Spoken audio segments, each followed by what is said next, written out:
in early childhood, a character is already there. You see, the child is not born tabula rasa, as one assumes. The child is born as a high complexity with existing determinants that never waver through the whole life, and that give the child his character already in the earliest childhood. A mother recognizes an individuality of her child.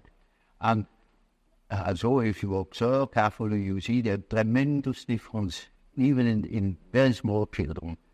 And these peculiarities express themselves in every way.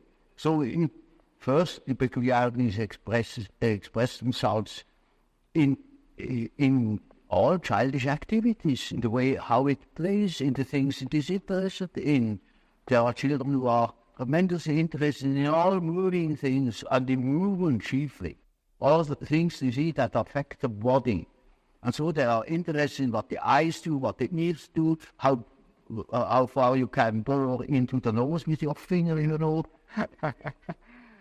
Now you see these things, these interests express themselves in a typically childish way in children, and later on they express themselves in other peculiarities, which are still the same, but it doesn't come from the fact that they once have done such and such a thing in childhood. It is the character that is doing it. There is a definite inherited complexity. You see, we are born into a pattern. We are a pattern. We are a structure that is pre-established through the genes. It is a biological order of our mental functioning, as for instance our biological or physiological function follows a pattern, or the behavior of any bird or insect follows a pattern, and that is the same with us. Man has a certain pattern that makes him specifically human, and no man is born without it. We are only deeply unconscious of these facts because we live all by our senses and outside of ourselves. If a man could look into himself, he would discover it. And when a man discovers it, in our days, he thinks he's crazy. And he's really crazy. There are, of course, great individual differences. There are individuals who have an amazing knowledge of themselves, of the things that go on in themselves. But even those people wouldn't be capable of knowing what is going on in their own cultures. For instance, they are not conscious of the fact that while they live a conscious life, all the time a myth is played in the unconscious. A myth that extends over centuries. Namely,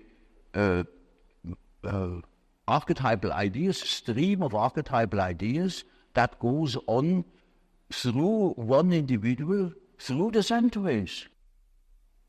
You see, it is like a continuous stream, and that comes then to the daylight in the great movements. Say in political movements or in spiritual movements.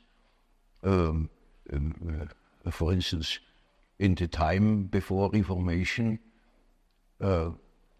people dreamt of the great change, and that's the reason why such great transformations could be predicted.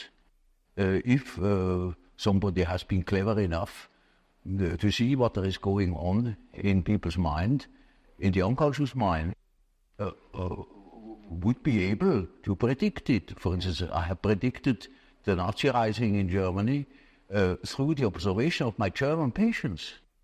They had dreams in which the whole thing was anticipated, and with considerable detail in the years before Hitler came, in the beginning of the, well, I could say the year 1919, I was sure that something was threatening in Germany, something very big and very catastrophic. Mm-hmm. And I only knew it through the observation of the unconscious. When you observe the world, you see people, you see houses, you see the sky, you see tangible objects. But when you observe yourself within, you see moving images, a world of images, generally known as fantasies. Yet these fantasies are facts. You see, it is a fact that a man has such and such a fantasy. And it is such a tangible fact, for instance, that when a man has a certain fantasy, another man may lose his life. Or a bridge is built. These houses were all fantasies. Everything you do here, all of the houses, everything was fantasy to begin with. And fantasy has a proper reality. That is not to be forgotten. Fantasy is not nothing. It is, of course, not a tangible object, but it is a fact, nevertheless. It is, say, a form of energy, despite the fact we can't measure it. It is a manifestation of something. And that is a reality. That is just a reality as, for instance, the peace treaty of Versailles or something like that. It is no more. You can't show it. But it has been a fact. And so the psychical events are facts, are realities. And when you observe the stream of images within, you observe an aspect of the world within.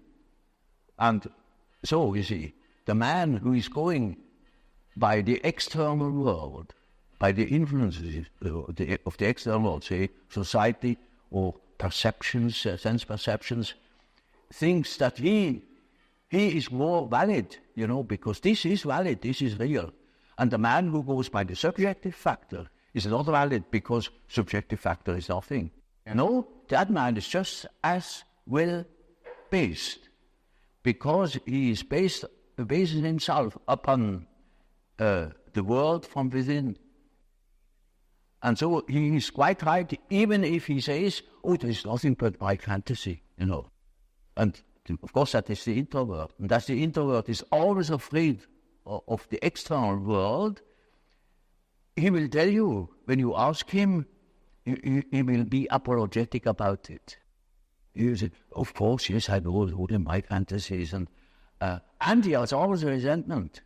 And as the world in general, particularly America, is extroverted like hell, the introvert has no place. Because he doesn't know that he beholds the world from within. And that gives him dignity, and that gives him certainty, because it is nowadays particularly the world hangs on a thin thread, and that is the psyche of man. Assume that certain fellows in Moscow lose their nerve or their common sense for a bit, and the whole world is in fire and flames. You see? It is nowadays we are not threatened by elementary catastrophes. There is no such thing as an H-bomb. That is all man's doing. We are the great danger. The psyche is the great danger. What if something goes wrong with the psyche? You see? And so you see, it is demonstrated to us in our days what the power of the psyche is of man. How important it is to know something about it, but we know nothing about it. Man is born with a certain functioning, a certain way of functioning, a certain pattern of behavior, and that is expressed in the form of archetypal images or archetypal forms. For instance, the way in which a man should behave is given by an archetype. And therefore, you see, the primitives tell such stories a great deal of education goes through storytelling. You see, if you are unconscious about certain things that ought to be conscious, then you are dissociated. And then you are a man whose left hand never knows what the right is doing and counteracts or interferes with the right hand. Now, such a man is hampered all over the place. American life is in such a way so one-sided and so deracinated, uprooted, that you must have something to compensate the earth. You see that you have to pacify your unconscious all along the line because it is in absolute uproar. So at the slightest provocation, you have a big moral rebellion in America. Look at the rebellion of modern youth in America, the sexual rebellion and all that. Because the real natural man is just in open rebellion against the utterly inhuman form of life. They are absolutely divorced, from nature, in a way, and that accounts for these drug abuse. I noticed with my patients, particularly with people that are in public life, that they have a certain way of presenting themselves. For instance, take the doctor. He has a certain way. For instance, he has good bedside manners, and he behaves as one expects a doctor behaves. He may even identify himself with it and believe that he is what he appears to be. And so when he is a professor, he's also supposed to behave in a certain way so that it is plausible that he is a professor, So the persona is a certain complicated system of behavior which is partially dictated by society and partially dictated by the expectations or the wishes one nurses oneself. Now, this is not the real personality, in spite of the fact that people will assure that that is all quite real and quite honest, yet it is not. Now, such a performance, or the performance of the persona is quite all right, as long as you know that you are not identical with the way in which you appear. But if you are unconscious of this fact, then you get into sometimes very disagreeable conflicts.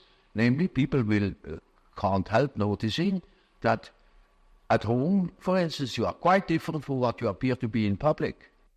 And people who don't know it stumble over it in the end. They deny that they are like that, but they are like that. They are it. And then you don't know, now, which is the real man?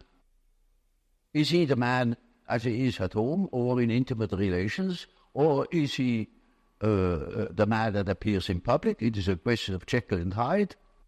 Often. It is such occasionally there is such a difference that you would almost be able to speak of the double personality.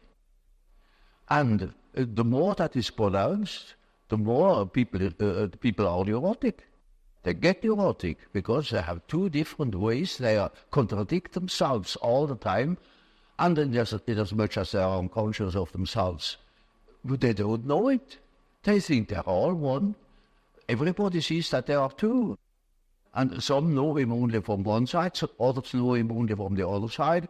And then there are situations that clash, because the way you are creates certain situations with people in your relations, and these two situations don't chime in. They are just dissonances. But take a singer. Yes. Who is absolutely controlling his voice. Suddenly he can't sing. Or Any other, take a man who writes fluently, suddenly he makes a ridiculous mistake. His habit doesn't function. It may be, that what the unconscious has to say is so disagreeable that one prefers not to listen. And in most cases, people would be probably less neurotic if they could admit the things. Because these things are always a bit difficult, or disagreeable, inconvenient, or something of the sort. So there is always a certain amount of repression. When in treatment, for instance, in the treatment of neurosis, you have to do with that personal unconscious for quite a while. And then only dreams come that show that the collective unconscious is touched upon. Now, as long as there is material for personal nature, you have to deal with the personal unconscious. But when you get to to a question, to a problem, which is no more merely personal, but also collective, you get collective treatment. You see, there is no system about it in therapy. In therapy, you treat the patient as he is in the present moment, irrespective of causes and such things. That is all more or less theoretical. There are cases who know just as much about their own neurosis as I know about it, in a way. In such cases, I can start right away with posing the problem. For instance, there is a case, a professor of philosophy, and he imagines that he has cancer. He shows me several dozen X-ray plates that prove that there is no cancer. He says, of course I have no cancer, but nevertheless I'm afraid I could have one. You see, I have consulted so many surgeons and they all assure me there is none, and I know there is none, but I might have one, you see, and that's enough. Now, you see, such a case can stop from one moment to the other. He simply stops thinking such a foolish thing. And you see, but that is exactly what he can't do. You know it is nonsense, and why should you think it? Or what for should you think it? Well, and what is that power that makes you think such a thing? It's like a possession, Exactly. Like a demon in him that makes him think like that, in spite of the fact that he doesn't want it. You see, then you have the problem. That is the problem for an intellectual man. And then I say, now, you see, you don't know, you have no answer. I have no answer. Now what are we going to do? Now we must see what you dream, because the dream is a manifestation of the unconscious side. Now you never have heard of the unconscious side. So I must explain to him that he has an unconscious, and that the dream is a manifestation of it. And if we succeed in analyzing the dream, we might get an idea about that power that makes him think like that. You see? In such a case, one can begin right away with the analysis of dreams. And in all cases that are a bit serious, mind you, this is not a simple case, this is a very serious and difficult case, in spite of the simplicity of the phenomenology, of the symptomatology. In all cases, after the preliminaries, as it were, the history of the family, the medical anamnesis, etc., we come to that question. What is it in your unconscious that makes you wrong, that hinders you to think normally? And then we are there where we can begin with the observation of the unconscious. And then, day by day, one goes on by the data the unconscious produces. You see, we discuss the dream, and that gives a new surface to the whole problem. And he will have another dream, and the next dream gives again an answer because the unconscious is in a compensated relation to consciousness, and after a while we get the full picture. And if you have the full picture and has the necessary more stamina, well, then he can be cured. But in the end, it is a moral question whether a man applies what he had learned or not.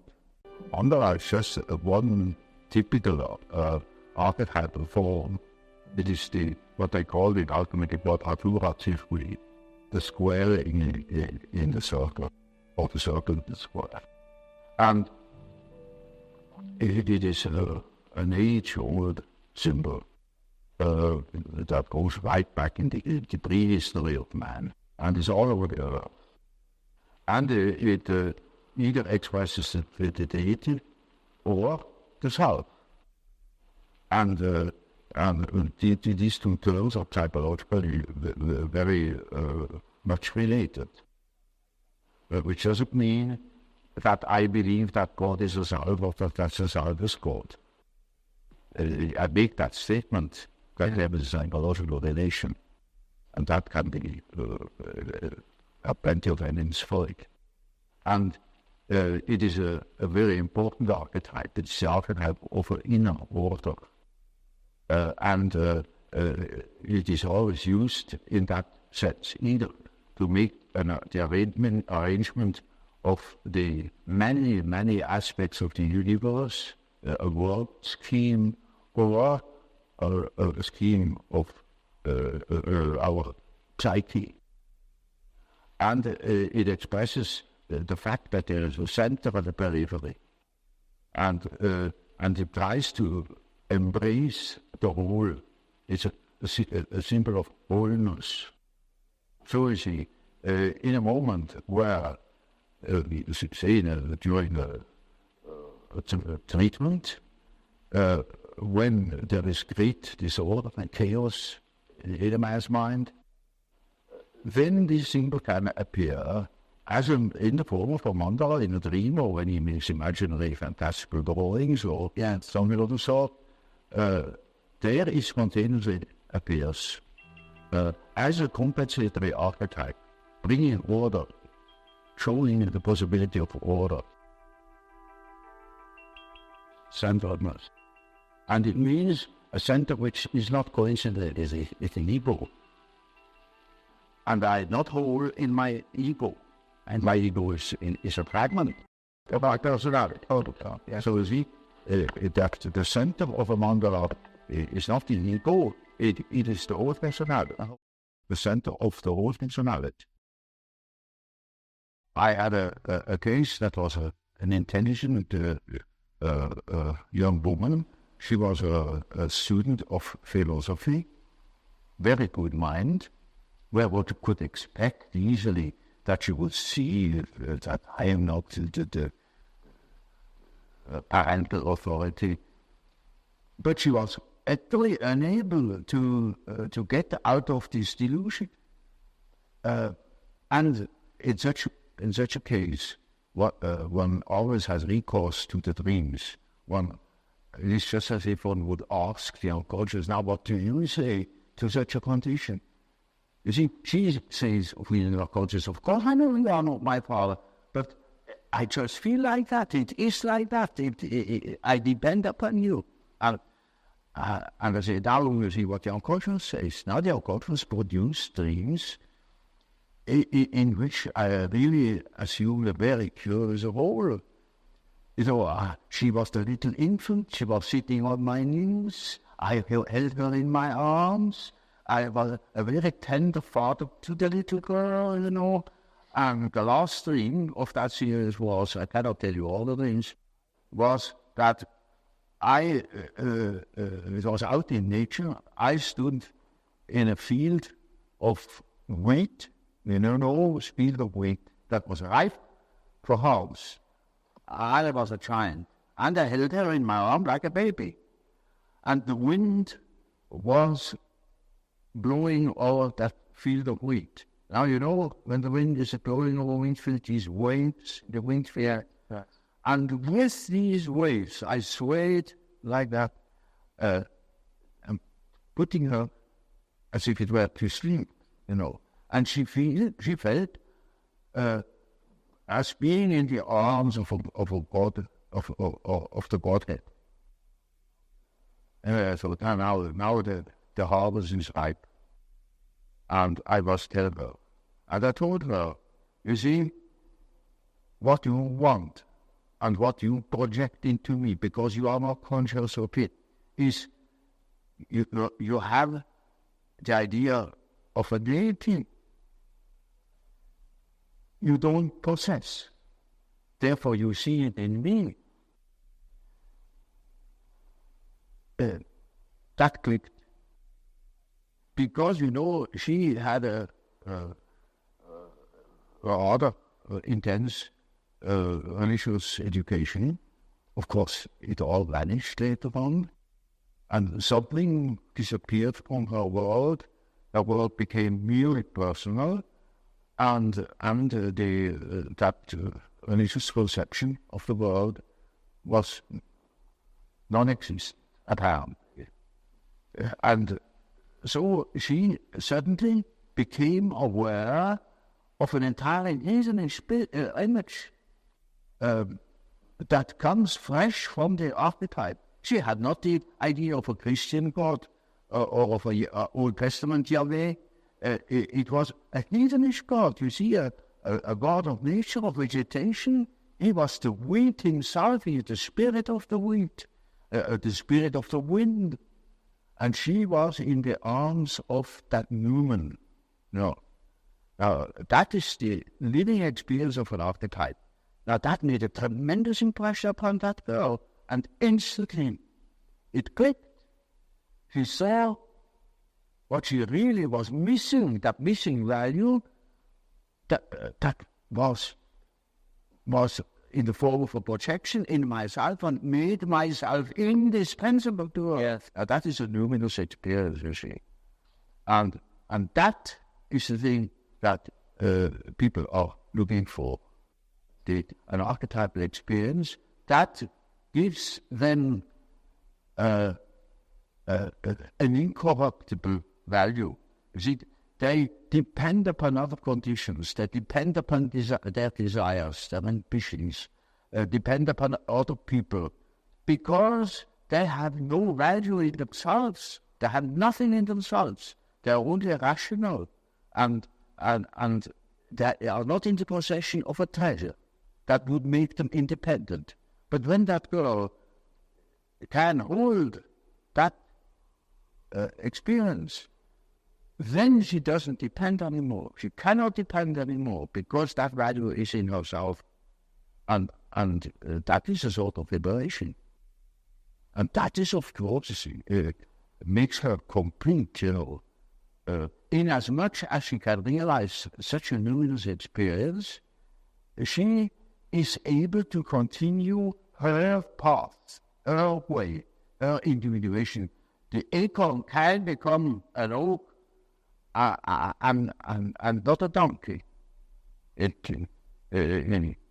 Nature will take her course.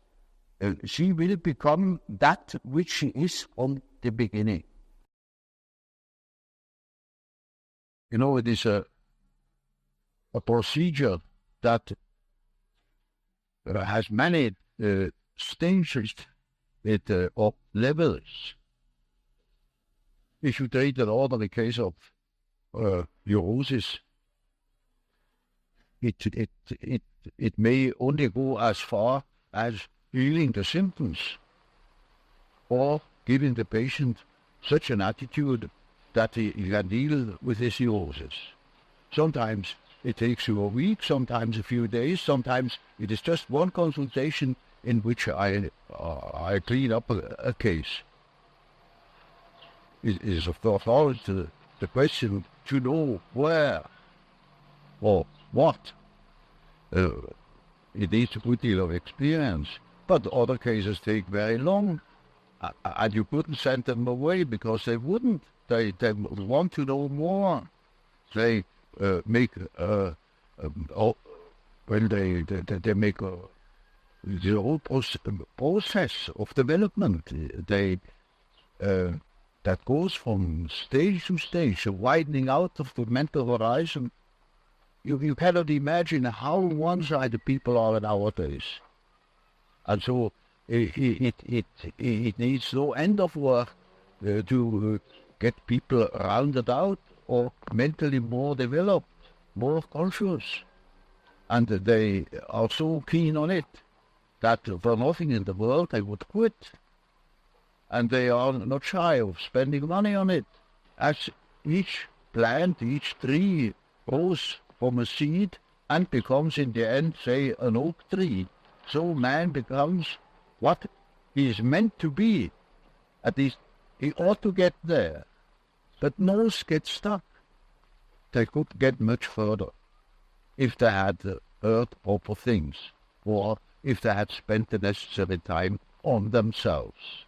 But this is not popular, to spend time on oneself, because our point of view is entirely extroverted.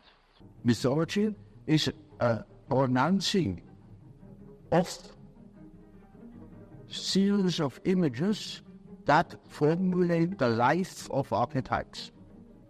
So the statements of every religion, and of many poets and so on, are statements about the inner mythological process, which is a necessity, because man is not complete if he is not conscious of that aspect of things. So, see, a man is not complete when he lives in a world of the statistical truth. He must live in a world of his biological truth. That is his biological truth. That is not merely statistics. Yet our natural science makes everything to an average, reduces everything to an average, and of course, all the individual qualities are wiped out. That, of course, is most unbecoming. It is unhygienic. It deprives people of their specific values, where they are individuals. It deprives them of the most important experiences of their life, where they experience their own value, the creative background of their personality. And we think we are able to be born today and to live in no myth, without history. That is a disease. It's absolutely abnormal, because man is not born every day. He's once born in a specific historical setting with the specific historical qualities, and therefore he is only complete when he has a relation to these things. It's just as if you were born without eyes and ears, when you are growing up with no connection with the past. From the sample of natural science, you need no connection with the past. You can wipe it out, and that is a mutilation of the human being. The self is merely a term that designates the whole personality of man. Is indescribable. His consciousness can be described. His unconscious cannot be described, because the unconscious, as I must repeat myself, is always unconscious. And it is really unconscious. It really does not know it. And so we don't know our unconscious personality. We have hints, we have certain ideas, but we don't know it really. Nobody can say where man ends. That is the beauty of it, It's very interesting. The unconscious of man can reach God knows where. There we are going to make discoveries.